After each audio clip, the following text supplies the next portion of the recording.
sponsoring fighters in the UFC. They were coming out loud and proud with the Tapout on, but people didn't, they saw them on television, but they didn't know behind the scenes, these fighters weren't making that much money. Thankfully, UFC turned that around and made it a legitimate sport, allowed these guys to really get some good paychecks and turn it into a career for them. And we understand that they help drive our business, and they understand that we are ambassadors for the sport.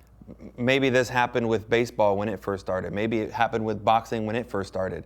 We're at the beginning of something new that's going to go on to be the next baseball, football, basketball. It's just growing so fast. And I think it has a lot to do with the personalities too. There's a couple of relationships that are more meaningful than others. One, obviously, being Chuck Liddell. He's been our boy since we started sponsoring him, since Jeremy Horn put him to sleep back at UFC. I don't even know what number it was. But then we also, through the first video game coming out, and Charles was just hyping Chuck Liddell so much. Chuck Liddell, hey, he's got the mohawk and the tattoo, but he's nice, but he's crazy, he's fighting.